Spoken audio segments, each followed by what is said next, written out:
नमस्कार मंडळी. व्यवसाय करत असताना त्यामध्ये अनेक आव्हानं येतात आणि त्या आव्हानांचा सामना करण्यासाठी MEA अर्थात मराठा एंटरप्रेन्योर असोसिएशन प्रत्येक मराठा व्यावसायिकाला मदत करत असते.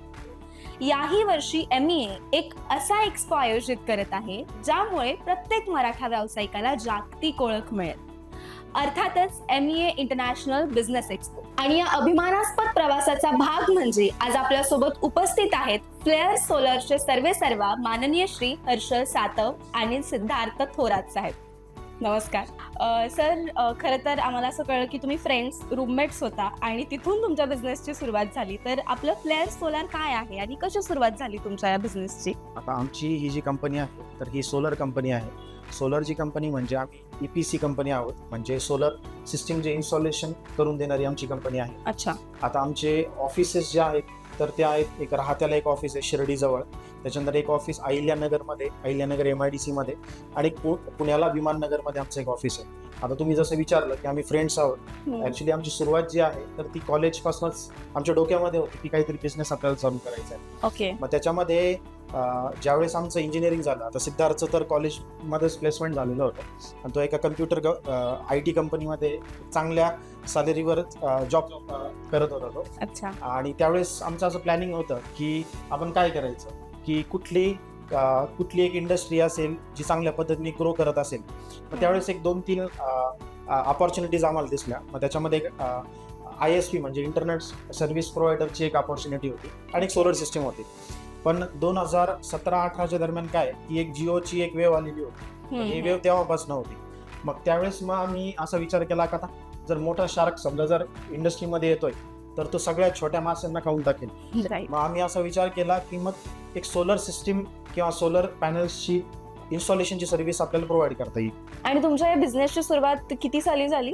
आम्ही कंपनीची सुरुवात आहे तर ती जानेवारी 2018 साली केली.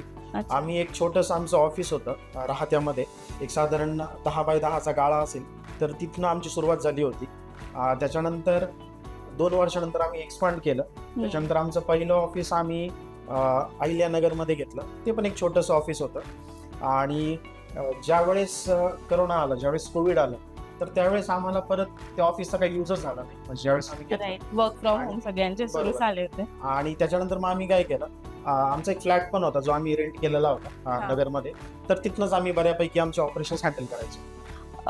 खरं तर 2018ला ह्या व्यवसायाची सुरुवात झाली आणि तुम्ही दोघं फ्रेंड्स पण होता. तर कॉलेजमध्ये असताना प्रत्येकाचं असतं की मला काहीतरी बिझनेस करायचा आहे, पण मग शेवटपर्यंत ते त्याच्यावरतीच टिकून नाही राहत, कारण मग कोणाला तरी नोकरी लागते, सो तो त्या फ्लोमध्ये जातो. सरांना सुद्धा नोकरी होती. मात्र या सगळ्या परिस्थितीत तुमचा जो निर्णय होता की नाही मला बिझनेस करायचाच आहे, तर हे कॉन्स्टंट कसं काय राहिलं? म्हणजे ऍक्च्युली त्याच्यामध्ये एक म्हणजे फनी गोष्ट आहे तशी. ऍक्च्युली माझे 2 वर्ष मी इंजिनिअरिंग मध्ये फेल झालो. म्हणजे माझं मी सेकंड इयर आणि 4th इयर मी याच्यामध्ये YD होतो. त्याच्यामुळे माझ्याकडे तसं काही नव्हतं हातामध्ये. मग माझ्यासाठी एकच पर्याय होता, तो बिझनेसचाच होता. आणि जरी मी कुठे कॅम्पस इंटरव्ह्यूला वगैरे जर गेलो असतो तर तिथे कार्ड मागितलं असतं, सर्टिफिकेट मागितलं असतं की तुमचं इंजिनिअरिंग झाली. मग त्याच्यामुळे माझ्याकडे तर हाच एक पर्याय होता. नंतर मग मी सिद्धार्थशी माझं बोलणं झालं, तेव्हा तू जॉईन होशील का मला. मग त्यावेळेस सिद्धार्थ पण मला जॉईन झाला. माझ्यासाठी ऍक्च्युली ते टफ होतं की जॉब सोडून घरच्यांना कन्व्हिन्स करणार, आणि त्यात आमच्या दोघांचंही फॅमिली बॅकग्राऊंड हे बिझनेसचं नाहीये. म्हणजे त्याचं पण फॅमिली बॅकग्राऊंड जॉबचंच आहे आणि माझ्या घरचं पण फॅमिली बॅकग्राऊंड जॉबचंच आहे. तर त्यावेळेस मग जॉब सोडणं हे म्हणजे एकदम घरच्यांसाठी तर खूप मोठी गोष्ट होती. पण त्यांना कन्व्हिन्स करून त्यामागे काय होतं की मला एक गोष्टीची शुअरिटी होती की बाबा आम्ही जर बिझनेस जर केला तर काहीतरी आम्ही त्यातनं चांगलं करू. आणि दुसरी गोष्ट काय होती की एक इमोशनल टच पण होतं की आम्हाला गावाकडे जाऊन आमचं काहीतरी करायचं होतं. आमच्या डोक्यामध्ये हे होतं की जर आम्ही जर जॉब करत राहिलो तर आम्ही स्वतःपुरतं काहीतरी करू. बरोबर. पण ज्यावेळेस आम्ही बिझनेस करू ते पण आमच्या गावाकडे जाऊ, तर आम्हाला त्या गोष्टीची खात्री होती की आम्ही आमच्या सोबत अजून 10 फॅमिलीज 15 फॅमिलीज त्यांचं पण काहीतरी भलं करू शकतो. मग त्याच याच्यातनं आम्ही बिझनेस करण्याचा निर्णय घेतला. पण सर म्हणजे ज्या वेळेला तुमची नोकरी होती, आता बिझनेसमध्ये नसतं, म्हणजे पहिल्यांदा फर्स्ट स्टेप ज्यावेळेला आपण बिझनेसमध्ये येतो त्यावेळेला असं नसतं की मला इतके पैसे मिळतीलच बाबा, किंवा मी जास्त याच्यातून कमवू शकतोच, कारण खूप अनसर्टनिटी असते यामध्ये. तर मग त्यामध्ये सुद्धा तुम्ही कसे काय स्टेबल राहिलेत? आमच्यासाठी प्लस पॉईंट हा होता की आम्ही करिअरच्या खूप सुरुवातीलाच तो निर्णय घेतला. त्यामुळे आमचं काय होतं की कोणाची डिपेंडन्सी आमच्यावरती नव्हती, घरच्यांची म्हणा किंवा बाकी गोष्टींची. तर त्यामुळे आम्हाला तो डिसिजन घ्यायला ते सोपं झालं. आमच्यासाठी फक्त अवघड हेच होतं की घरच्यांना कन्व्हिन्स करणे की आम्ही काहीतरी करतो, जॉब सोडतो. आणि आम्ही काय केलं की एक सॅलरी आम्ही किती ड्रॉ करायची कंपनीतून, तर ते आम्ही दोघांनी डिसाईड केलं होतं की सॅलरी आम्हाला जगण्यासाठी किती पैसे लागायचे. त्यावेळेस तर बऱ्यापैकी घरच्यांकडनंच पैसे होते, मग हार्डली आम्हाला काय 5-6 हजार रुपये लागायचे. मग आम्ही 5-5 हजार रुपये ड्रॉ करायचो फॉर स्टार्टिंग. मला वाटतं 3 महिन्यांपुढे जोपर्यंत आम्हाला काम नव्हतं. त्याच्यानंतर मग 10-10 हजार रुपये. त्याच्यानंतर मग आम्ही आमची सॅलरी ग्रो करत गेलो.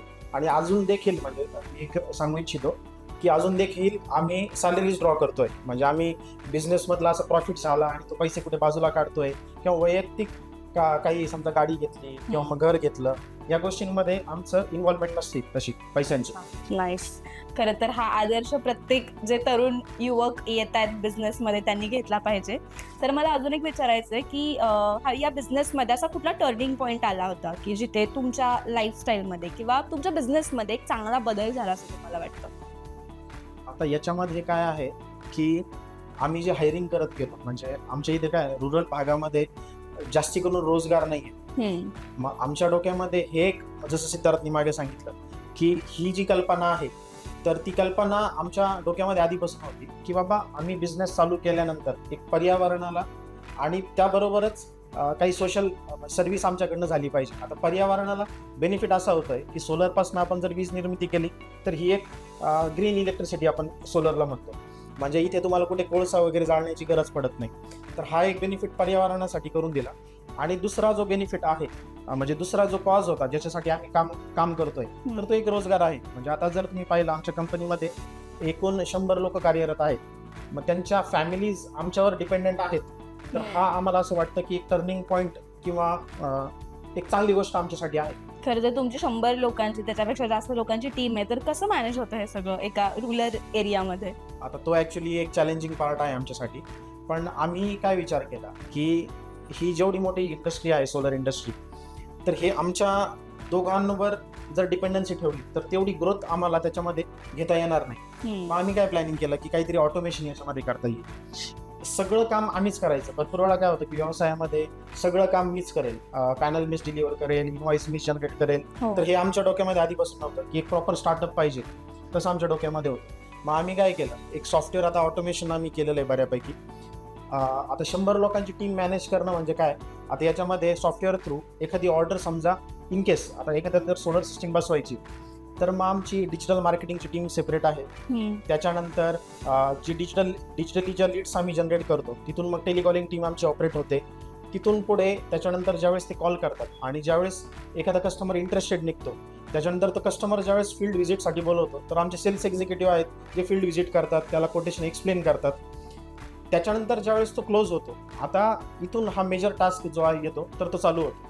मग याच्यामध्ये काय होतं, ज्यावेळेस ऑर्डर आमच्या कंपनीला मिळते, मग तिथून आमच्या 3 ज्या डिपार्टमेंट्स आहेत तर ते काम करायला सुरुवात करतात. जसं की आमचं MSDCLचं लायझनिंगचं डिपार्टमेंट आहे, त्याच्यानंतर प्रोजेक्ट मॅनेजमेंटचं डिपार्टमेंट आहे, प्रोक्युअरमेंटचं डिपार्टमेंट आहे. मग आम्ही काय केलेलं आहे की हे ऑटोमेशन बऱ्यापैकी याच्यामध्ये केलेलं आहे. म्हणजे जशी की ऑर्डर प्लेस होते, या सर्वांना ईमेल चालले जातात, त्यांना त्या टाइम लिमिटच्या आतच ते काम करणं आहे. जर त्या टाइम फ्रेमच्या आत जर त्यांनी काम केलं नाही, मग त्यांना रिपोर्टिंग द्यावी लागते त्यांच्या सिनियर्सला.